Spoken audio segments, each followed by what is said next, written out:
کیا آپ کے گھر میں بھی یہ شربت موجود ہے یا کسی ڈاکٹر نے آپ کے بچے کو ریکمینڈ کروایا ہے لیکن آپ کو یہ معلوم نہیں کہ یہ شربت کس بیماری کے علاج کے لیے ہے، اور اس لیے شاید آپ اس دوائی کو ضائع کرنے جا رہے ہیں یا پھر اس دوائی کو آپ ضائع کر چکے ہیں، لیکن اب مزید آپ ایسا نہیں کریں گے کیونکہ اس ویڈیو میں آپ جانیں گے اس میڈیسن کے استعمالات، نقصانات، فوائد اور طریقہ استعمال کے بارے میں۔ جاننے کے لیے ویڈیو کو لاسٹ تک دیکھ لیجیے گا۔ السلام علیکم ویورز، میں ہوں عبدالباسط اور آپ دیکھ رہے ہیں میرا یوٹیوب چینل ہیلتھ فیکٹس۔ یہ سرپ دراصل BH کمپنی کا ہوتا ہے جو کنٹین کرتا ہے ٹربیوٹالین سلفیٹ، اور اس کا استعمال مخصوص بیماریوں کے لیے کیا جاتا ہے جو کہ آج کی اس ویڈیو میں ہم جانیں گے۔ اس کے استعمالات کی اگر بات کی جائے تو اس کا استعمال استما کے لیے کیا جاتا ہے جسے عام طور پر دمہ بھی کہتے ہیں۔ اس سرپ کے مزید استعمالات سے پہلے ہمیں یہ جاننا ضروری ہے کہ دمہ اصل میں کہتے کس چیز کو ہے۔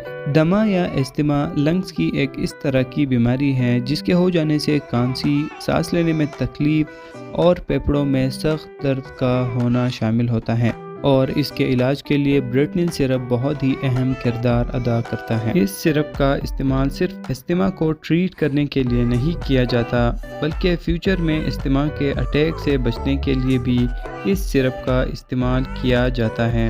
استما کے علاوہ بریٹنل سرپ کا استعمال کھانسی کے لیے بھی کیا جاتا ہے، لیکن بریٹنل سرپ کا یوز الرجی اور بخار جیسی بیماریوں کے لیے نہیں کیا جاتا، جو کہ آپ کو کچھ یوٹیوبرز کے تمنیل سے دیکھنے کو مل جائے گا، جو کہ بالکل غلط ہے۔ ویورز، یوزز جاننے کے بعد آپ ویڈیو کو سکپ بالکل بھی مت کرنا، کیونکہ یوزز جاننے کے بعد ڈوزیج یعنی طریقہ استعمال جاننا بھی نہایت ضروری ہوتا ہے۔ ایسا کیوں ہے یہ میں آپ کو ویڈیو کے لاسٹ میں بتاؤں گا۔ یوزز کے بعد اگر ہم اس کے ڈوزیج کی بات کرتے ہیں تو 1 سے 2 سال کے بچوں میں چمچ کا تیسرا حصہ استعمال کروائیں صبح شام۔